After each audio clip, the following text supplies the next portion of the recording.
Transitioning from a goon to a Hall of Famer in Kobe Bryant.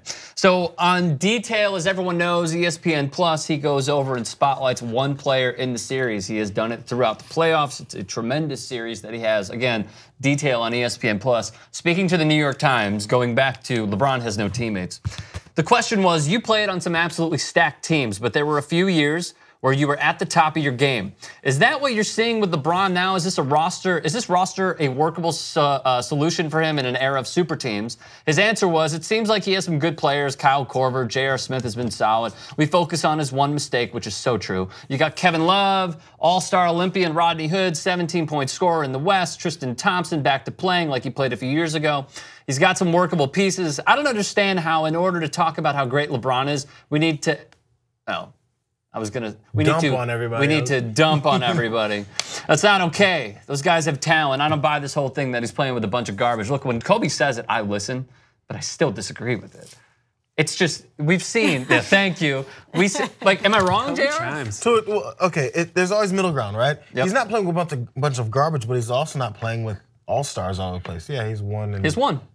You know, and of course Korver's made it. But, so it's crazy enough there's a middle ground here. And so, of course he's not buying into it. Of course they wouldn't have made it this far.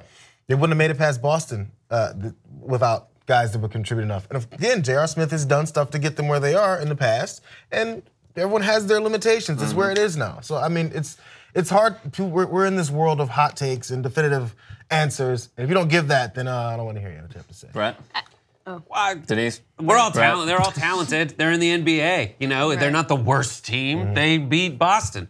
But when that first graphic you showed, they're going up against some real rough stuff. Right. Yeah. And just to add to that, I mean, yeah, he's playing with great players, but they're playing at mediocre potential. It's not even like, this is not the Jayar Smith, though. Yes, we keep on remembering that one mistake that he did. He's not playing, I feel like, to the extent that we know that he knows how to play. Rodney Hood, the last game 3, he played well. But game 2 and game 1, especially game 1, he was nowhere in sight. Jordan Clarkson, he was, you know, what, 7th, maybe like 6th, 7th best man, I feel like, in the Lakers. And now he's like the 13th best in Cleveland. Like, he's not playing to his fullest potential. I disagree about the Jayar Smith point because he's had a terrible season.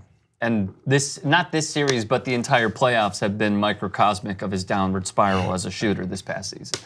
On top of that, and the last point is, we're not giving credit to Golden State's defense because they're doing this. They're taking George Hill out, who was putting up 20 points in the Boston series.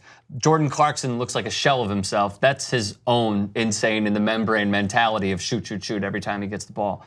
But on top of that, what I'm seeing is Golden State's defense doing really well to limit any opportunities that Cleveland has of getting going. And amazingly enough, this series has been good. There's just been one quarter or a few different plays that have made the difference in favor of Golden State. We will have more when we do return, including Kyrie Irving.